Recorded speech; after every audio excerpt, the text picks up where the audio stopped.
Asian parents pressured their child into buying a home in 2021, and now they might lose it. This is on the AsianParentStories subreddit. Bad stories caused by Asian parents is what this community is about. So title says it all. Asian parents pressured me into purchasing a home in 2021. The title is under my name and my siblings, but they're paying for most of it. They said they wanted it to be a gift for me and my sister. However, I was always against it, knowing the pressures of the mortgage and the limited amount they make. So right off the bat, I don't know if there are any Middle Easterns here, Chinese, Japanese, Vietnamese here. Our cultures are actually very, very similar. We think that owning a home equals success. We're extremely rough on our kids. We put a lot of pressure on our kids. Your options are doctor, lawyer, engineer. At least that's what my options were. They actually wanted a more expensive house in the beginning, which would have left them with $0 in the bank. Wow. So the thing about housing, guys, is when it comes to your housing costs, should be less than 30% of your income. Why? Because we have way more than just a house to pay for. We have food, insurance, we have transportation, we have utilities, we have retirement, and we also want to have fun. In this case, most of your money is going towards housing. In this case, almost all of it. You can't pay for any of this, and you become house broke. Extremely common. People, they want to be a homeowner so bad, and they spend too much of their income, and now they're stressing out over fucking mozzarella sticks at a restaurant. Do we want to stress out over fucking mozzarella sticks?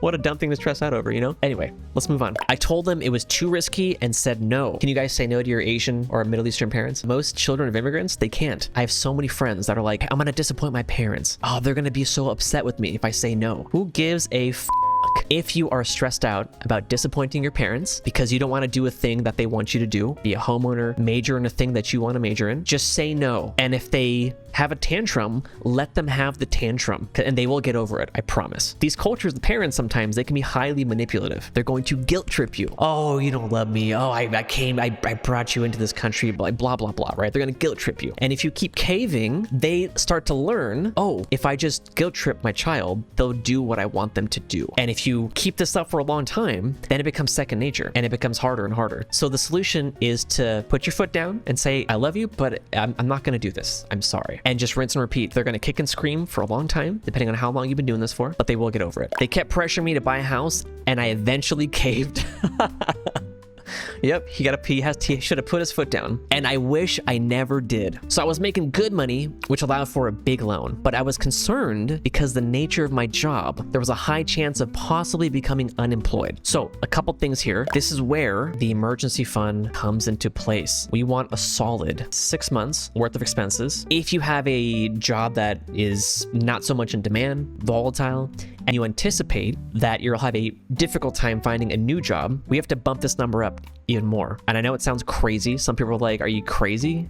I can't, I'm living paycheck to paycheck. How do you expect me to save 6 months worth of expenses? We'll cover that in a different video. So if that happened, I wouldn't be able to help them at all. My fear came true. Recently, massive layoffs happened. Lost my job. Now we cannot afford payments. We may have to sell the property at a loss. Okay, let's talk about this. This is very, very important. So this is your house. Let's say you buy it for median cost. Let's say $400K. People say, oh, homes are a great investment. They always go up in value. False. In the short term, they can fluctuate just like the stock market. On top of that, you're not only paying a mortgage. What else are you paying? Taxes. You're going to have insurance. You're going to have HOA and or PMI. You're going to have maintenance and repairs. Let me do a buy versus rent thing here. When you rent, you do not have any of these expenses. Your expenses are rent and insurance. And of course, utilities, but utilities applied in both cases here. So you're paying for all of this shit, which is fine. Like, I'm not saying buying a house is bad, but in this scenario, they said that they may have to sell the property at a loss. So you buy this $400,000 house, you're making payments, thinking you're paying the loan down, but actually most of your payment is going towards interest. You borrow $400,000 to buy a house over 30 years at a 7.1% interest rate, you're paying $900,000 in interest. But most importantly, if we look at each payment here, if you look at the first year of the mortgage, you're paying $16,000 in interest, but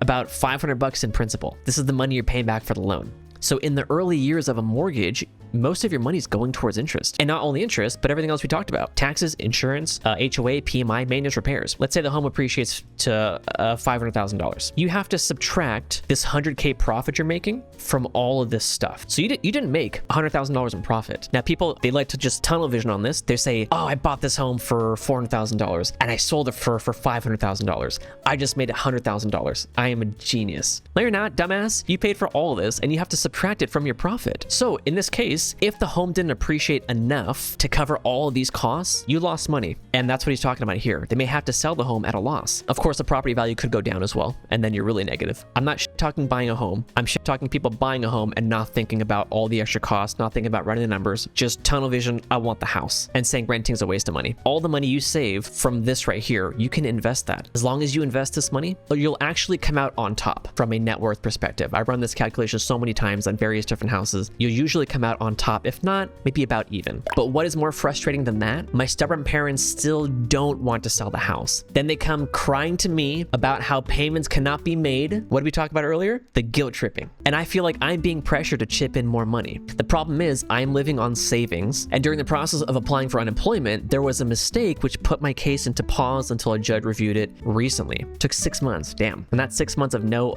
unemployment pay and living on savings. Yikes. I can only regret not putting my foot down harder because I never wanted to buy the damn house. And now that the cards have unfolded, one of the outcomes I predicted, I'm the one being pressured to foot the bill. This has put a tremendous amount of pressure on me, as my manipulative mother has been telling me that she's going to have to take out her Social Security and lose 30% of it for early withdrawal. This is a manipulation tactic, I think, because she has always done this to try and get her way. Did I not call this at the very beginning? In this case, she wants me to give them money. I would, and I don't like being manipulated into doing so. I'm just so sick of all this. I just had a breakup too with my girl, dealing with depression, anxiety, ADHD, very true for Gen Z. And now this. I'm trying my hardest to grind every day so I can get myself out of the situation. But I'm just really emotionally drained right now. Thanks for listening to the rant. Man.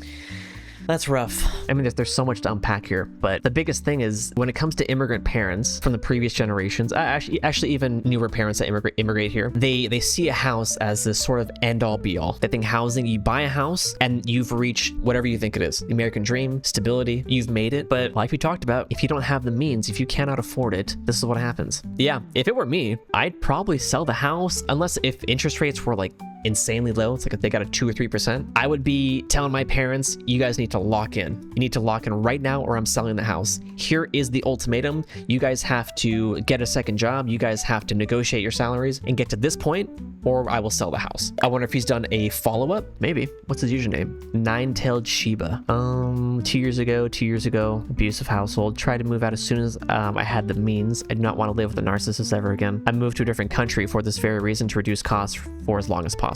Okay, so the parents are still living there and he just moved out. That's a strategy too. I think that parents want what's safest for you, not what's best, at least in their eyes. They see, oh, doctor, lawyer, an accountant's safe. Buy house now, it's safe. I mean, it's like, it's one of those things they don't know any better. But the son did know better. And I don't want to say it's on him, but it's kind of on him. He could have just said no.